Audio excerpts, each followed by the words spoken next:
يا للمصيبة، لقد ذهبت تلك اللذات وانقضت تلك الحسرات، فلم يبقى إلا الآلام والحسرات. وحسرتاه على أصحاب لم ينفعوا، وحسرتاه على أحباب لم يشفعوا. يا حسرتاه يوم طال السهر ولم أعد زادا للحفر. يا حسرتاه على عمر مضى وزمان ولى وانقضى ولم أتقي فيه حر لظى. يا حسرتاه إذا كشف الديوان بخطايا اللسان وزلات الجنان وقبيح العصيان. يا حسرتاه إذا وضع الكتاب ونشر ما فيه من خطأ وصواب وعرض الشباب. يا حسرتاه على صلاة أضعتها وزكاة منعتها وأيام أفطرتها. يا حسرتاه على أوقات أهدرتها.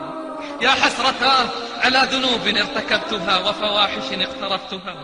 يا حسرتاه يوم لم يلهج لساني بذكره ولم تقم جوارحي بشكره. يا حسرتاه يوم يفوز الصالحون بالدرجات. يا حسرتاه يوم يهوي الظالمون في الدركات. قال سبحانه: وأنذرهم يوم الحسرة، وأنذرهم يوم الحسرة إذ قضي الأمر وهم في غفلة وهم لا يؤمنون. وأنذرهم يوم الحسرة إذ قضي الأمر وهم في غفلة وهم لا يؤمنون.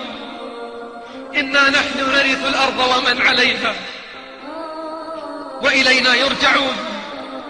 يقول الشاب: لقد ذهبت تلك اللذات وانقضت تلك المسرات، فلم يبقى إلا الآلام والحسرات، لم يبقى إلا الآثام والأوزار والتبعات. تفنى اللذاذة ممن ذاق صفوتها من الحرام ويبقى الإثم والعار. تبقى عواقب سوء في مغبتها، لا خير في لذة من بعدها النار. وأنصح كل شاب عاقل بالالتزام بتعاليم الدين الحنيف، تلك التعاليم التي لطالما سمعناها ولم نتبعها، إنما اتبعنا النفس والهوى والشيطان.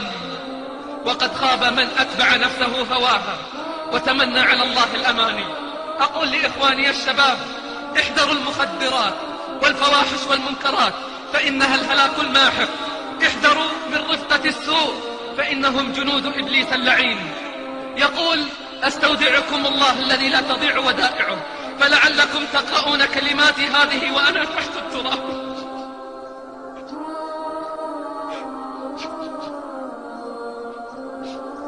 فلعلكم تقرؤون كلماتي هذه وأنا تحت التراب، فاسألوا الله لي الرحمة.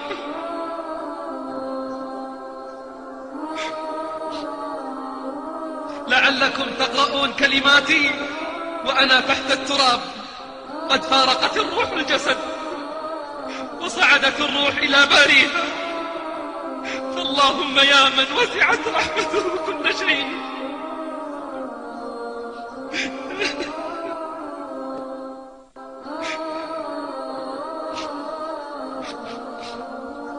فاللهم يا من وسعت رحمته كل شيء، ارحم عبدك الضعيف المسكين. يا رب إن عظمت ذنوبي كثرة فلقد علمت بأن عفوك أعظم. إن كان لا يرجوك إلا محسن فبمن يلوذ ويستجير المجرم. ما لي إليك وسيلة إلا الرجاء وجميل عفوك ثم أني مسلم.